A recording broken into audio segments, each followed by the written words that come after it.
रोजगार और भारी बनाम स्थानीय के मुद्दे पर अपने राजनीतिक सफर की शुरुआत करने वाले JLKM यानी झारखंड लोकतांत्रिक क्रांतिकारी मोर्चा के नेता जयराम महतो ने इस बार ठाना है कि वो विधानसभा चुनावों में भी चुनौती देंगे। जयराम महतो खुद इस वक्त हमारे साथ हैं, आइए उनसे बात करते हैं। लोकसभा चुनावों में आपकी पार्टी ने असर छोड़ा लेकिन जीत हासिल नहीं हुई।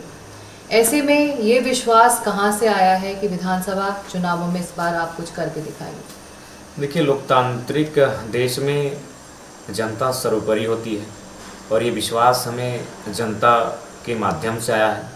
क्योंकि भारत की राजनीति में शायद पहला ऐसा अवसर होगा जब किसी पार्टी का रजिस्ट्रेशन नहीं हुआ था और उस पार्टी के 8 प्रत्याशी चुनाव लड़ते हैं और औसत एक लोकसभा में 1 लाख से ज़्यादा वोट लेकर आते हैं और 8.5 लाख वोट हम लोग गेन करते हैं।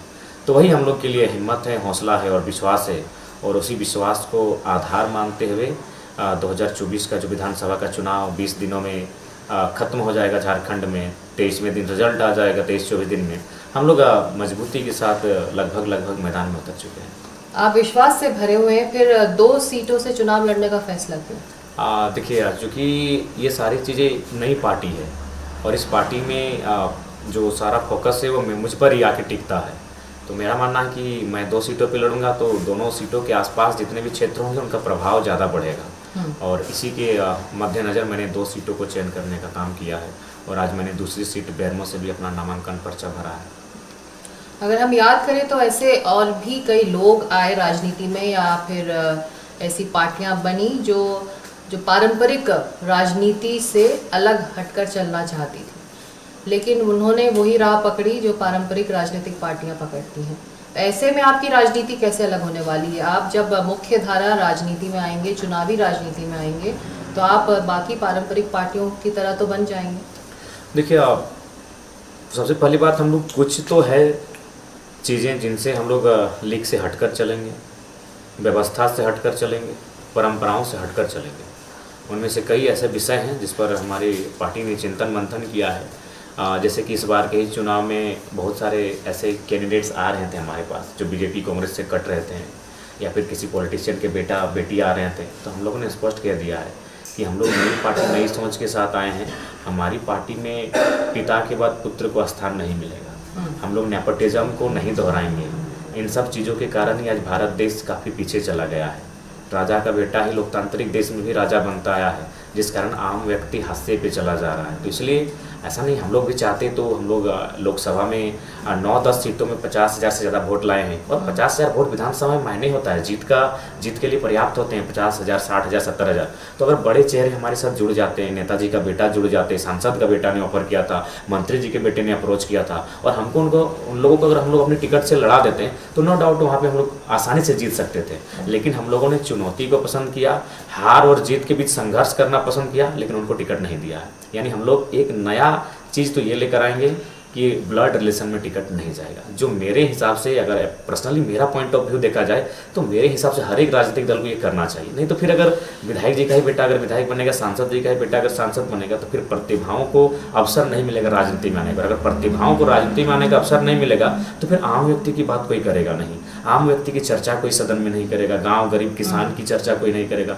तो इसीलिए हम लोगों ने ये लीक से हटकर प्रयास किया है और राज्य की जनता ने बहुत अच्छा इसका रिस्पॉन्स दिया है। तो ये तो रही पार्टी के अनुशासन और पार्टी किस ढर्रे पर काम करेगी उसकी बात, लेकिन आप अपने वोटरों से जाकर कहते क्या हैं? हमने तस्वीरों में देखा है बहुत संख्या में भीड़ जुटती है, क्या कहते हैं कि आपको लोग सुनने खींचे चले आते हैं? नहीं, भीड़ तो होती है। जैसे आज ही एक नॉमिनेशन था तो वहाँ मुख्यमंत्री जी स्वयं आए थे और 2 दिन पहले मैंने भी नॉमिनेशन किया था उनका। मैं ग्राउंड के बाद भी लोगों को जगह नहीं मिल रहा था कि हम लोग कहाँ खड़ा होकर मेरा स्पीच सुनेंगे। और आज मंत्री जी का, हम मुख्यमंत्री आए हुए थे लेकिन ग्राउंड का 1/4 भाग में ही लोग सुन रहे थे। तो लोग आते हैं सुनने के लिए। उसका कारण है कि हम लोग स्पष्ट शब्दों में बात करते हैं, हम लोग इधर उधर की बात नहीं करते हैं, सीधा सीधी बात कहते हैं आप अपने वोटर्स? हम लोग सबसे पहला बात ये कहते हैं कि झारखंड राज्य अलग क्यों हुआ था, इसका उत्तर दे दीजिए। तो सब यही कहते हैं झारखंड राज्य इसलिए अलग हुआ था कि यहाँ के जो लोग उस समय सताए जाते थे, दबाए जाते थे, जिनका दमन दोहन उत्पीड़न किया जाता था, उन्हें एक स्थान मिले, उन्हें मान सम्मान मिले, उन्हें अधिकार मिले, उन्हें नियोजन में अधिकार मिले। तो हम वही पूछते हैं क्या हमें वो अधिकार मिला है, भीड़ से वही आवाज़ आती है कि नहीं। तो उस दिशा में हमें आगे बढ़ना चाहिए। वो कहते हैं हाँ आप लोग को प्रयास करना चाहिए, 24 साल के बाद कोई यूथ टीम इस प्रकार से तैयार होकर आ रही है, आप लोग आइए, आपको लोग आशीर्वाद देंगे। जो तमाम झारखंड के मुद्दे हैं उन पर हम लोग सीधा बात करते हैं, चाहे वह स्थानीय नीति का मामला हो, नियोजन नीति का मामला हो, किसानों के रैयतों की ज़मीन जो कंपनियां अधिग्रहण कर रही हैं, BCCL CCL जो लगातार हमारे गांव को विस्थापित कर रही है वो मामला हो, पेपर धांधली का मामला हो, तमाम मुद्दों को हम लोग सीधा अटैच करते हैं जनता के साथ और उनसे उस विषय पे संवाद करते हैं। ऐसा नहीं केवल हम लोग सब भाषण देते हैं, हम लोग उसी बीच में सवाल उनसे भी पूछते हैं और जब भाषण मेरा खत्म हो जाता है तो 2-4 सवाल हम जनता से भी लेते हैं, तो उनसे हम लोग एक संवाद करते हैं। क्योंकि राजनीति हम लोग नए स्तर की करना चाहते हैं, अतः नए स्तर की हम लोग शुरुआत कर रहे हैं। पर एक पार्टी को चलाने के लिए, वो भी एक ऐसी पार्टी जो चुनाव में उतर रही है, पैसे की ज़रूरत होती है, फाइनेंशियल बैकिंग होना चाहिए। हम देख रहे हैं आपके साथ हर जगह से युवा जुड़े हुए हैं, लेकिन पैसा कहाँ से आप जुटा पा रहे हैं? किस तरह से आपके पास कॉन्ट्रीब्यूशंस आ रहे हैं कि आप एक चुनाव में उतर पाएँ और इतनी सारी सीट्स में आप चुनाव लड़ रहे हैं? देखिए सबसे पहली बात है कि जब गिरिडीह लोकसभा का चुनाव हम लड़े थे तो शायद हम चुनाव आयोग को हम अपना सारा ब्यौरा दे चुके हैं, लेकिन कंफर्मेशन नहीं, लेकिन हमें लगता है शायद 20 से 25 लाख के आसपास का हमें आय हुआ था। जो नया अकाउंट चुनाव का खुलाया जाता है शायद 20 से 25 लाख का था, उसमें 19-20 के आसपास खर्च भी हुआ था। और पर ये आय कैसे हुआ? आय जी हम लोग जो पहले अकाउंट बनाए, उसका फ़ोन पे बनाए, फिर स्कैनर लिए और सोशल मीडिया में अपडेट कर दिए कि ये हमारा अकाउंट नंबर है, तो अगर आप चाहते हैं कि इस चुनाव में हमारा सहयोग करें तो यथासंभव आप मदद करें। और यकीन मानिए हमें लगता है कि मोबाइल हमारा हैंग होने लगा था, 1, 2, 3, 4, 10, 20 जो जैसा इच्छा, कोई सऊदी में रह के, कोई दुबई में, कोई सूरत में, कोई गुजरात में, कोई महाराष्ट्र में। तो इस प्रकार से लगभग 20 लाख से ज़्यादा का डोनेशन लोकसभा के चुनाव में मिला था और वो चुनाव लड़ने के लिए पर्याप्त था हम जैसे युवाओं के लिए, जो वोटर्स को खरीदने के लिए नहीं आए हैं, जो मांस, दारू, शराब का प्रलोभन देने के लिए नहीं आए, तो हमारे लिए ये 25 लाख रुपए पर्याप्त हैं। और इस बार तो खैर विधानसभा है, यानी और कम रुपए में ही, खर्च में ही हम लोग चुनाव को लड़ लेंगे। चलिए, आप एक नया उदाहरण भी पेश कर रहे हैं कि कम पैसों में भी चुनाव लड़ा जा सकता है। अब एक आखिरी सवाल, आप PhD कर रहे हैं, अभी PhD खत्म करना है, तो ऐसे में राजनीति करते करते उसके लिए वक्त निकलेगा कि वो PhD अब पीछे छूट जाएगी? नहीं, देखिए बहुत टफ होने लगा है, लेकिन PhD छोड़ेंगे नहीं, क्योंकि PhD हमारी माता का सपना है, हमारे नानी नाना का सपना था हमें पढ़ाना लिखाना, बड़ी मेहनत से पढ़ाया है, बड़ी मेहनत से हमें कागज़ कॉपी कलम जुगाड़ करके देते थे, तो PhD को पूरा करेंगे। और सही बात आपने कहा कि मेरे जैसे युवा के लिए, जैसे एक पार्टी का केंद्र अध्यक्ष 29 साल की उम्र में एक झारखंड राज्य की चर्चित पार्टी का केंद्र अध्यक्ष होना, उस पार्टी का स्टार प्रचारक भी होना, उस पार्टी का मतलब मुख्य फेस होना, 2-2 सीटों से चुनाव लड़ना और दोनों सीटें जीत के चांसेस हैं। और सबसे और महत्वपूर्ण बात है जो हम लोग नया कर रहे हैं, हम लोग जो कैंडिडेट्स के नाम अनाउंसमेंट करते हैं वो टाइपिंग से नहीं, हम हैंड राइटिंग करते हैं, हम अपने हाथ से लिख के घोषणा करते हैं, ताकि ये भी जनता को संदेश दे रहे हैं कि भाई किसी प्रकार से लोग त्रुटि ना करें, कोई एडिटिंग मैंने लोग भ्रम फैला देते हैं, तो बहुत मेहनत करना पड़ता है। हम लोग अपने हाथों से सारी चीज़ों को टाइप करते हैं, कलम से लिखते हैं, जो भी विषय जारी करना होता है वो कलम से करते हैं। 4 बजे 5 बजे सुबह तक हो जाती है चिंतन मंथन करते करते। आज अगर मैं आपको कहूँ तो जब से डेट अनाउंसमेंट हुआ है चुनाव का, उस दिन से आज हमको लगता है कि 15 तारीख, आज शायद 28 तारीख हो गया, 13-14 दिन हो गया है, हम 3 या 4 दिन नहाए हैं, यानी नहाना धोना सब छोड़ दिए हैं। उसके बाद जहाँ तक खाने का सवाल है, मेरा शरीर, मेरी आवाज़, ये मेरी नेचुरल आवाज़ नहीं है, मैं बोल पाने की अवस्था में नहीं हूँ, अब मैं बोल नहीं पा रहा हूँ। यानी खाना की अगर बात करें तो लिक्विड्स के अलावा कुछ खाना भी मेरे अंदर नहीं जा रहा है, बड़ी मुश्किल से, मतलब जो कुछ भोजन कर पाते हैं, गीला करना पड़ता है उसको, तो बहुत टफ हम लोग का है, लेकिन आशा है कि जनता बहुत उम्मीद करती है।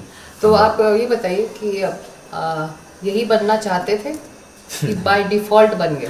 बाय डिफ़ॉल्ट कौन जानता था कि, मतलब देखिए 29 साल की उम्र में अगर कोई ड्रीम भी रखे तो पंचायत चुनाव का ड्रीम रख सकता है कि चलिए हम पंचायत चुनाव में पार्टिसिपेट करेंगे, और वहाँ अगर किसी प्रकार से अगर लक ने साथ दिया और अगर चर्चा फेमस हुए तो एक दिन विधानसभा के लिए ट्राई कर सकते हैं। लेकिन आप एज ए मुख्यमंत्री फेस बन के 29 साल में आएंगे, 8.5 लाख वोट लोकसभा में लेके आएंगे, 2 कॉन्स्टिट्यूट मैंने असेंबली को लीड कर जाएंगे, 90,000 70,000 क्या बनना चाह रहे थे फिर आप, अगर ये इरादा नहीं था? पीएचडी के स्टूडेंट हैं तो जाहिर सी बात है प्रोफेसर की थिंकिंग थी, और घर में भी लोग यही बोलते हैं मास्टर बने खलो, मास्टर बनना चाहिए था। तो ये माइंडसेट था फैमिली का, काफ़ी मतलब पुअर फैमिली से हम लोग बिलोंग करते हैं, बड़ी मुश्किल से हम लोग का घर का आमदनी चल पाता है। तो उस हिसाब से फैमिली का एक अपेक्षा होती है कि जो बेटा है कम से कम कुछ पढ़ लिख के बने, कुछ करे। तो ये टीचिंग लाइन के लिए लोग मतलब फैमिली वाले चाहते थे। ये बताइए, हमने ये सुना है, चलते चलते ये बता दीजिए कि आपने शायद कुछ रिएक्शन दिया था जो एक रील बना था सोशल मीडिया पर जब आप नेता नहीं थे, और वो लोगों ने सुना और उससे इंस्पायर होकर आपको लगा कि आपको और ज़्यादा बोलना चाहिए क्योंकि लोग आपको सुनना चाहते हैं, तो रील से रियल लाइफ नेता बन गया। जी बिल्कुल सही बात है, रील से ही रियल लाइफ नेता बने हम। वो सही बात है, एक युवा एक प्रोटेस्ट था, उस प्रोटेस्ट में हम जाना भी नहीं चाहते थे। जनवरी का महीना था, काफ़ी ठंड लग रही थी, नहाने के लिए गए, नहाए भी नहीं, घर वापस आ रहे थे। फिर मन हुआ कि नहीं धनबाद जाना है, एक प्रोटेस्ट में भाग लेना है, तो गए। तो फिर मीडिया वाले आए, मीडिया वाले तो ढूंढते हैं कि कौन अच्छा बोलेगा ताकि लोग सुने।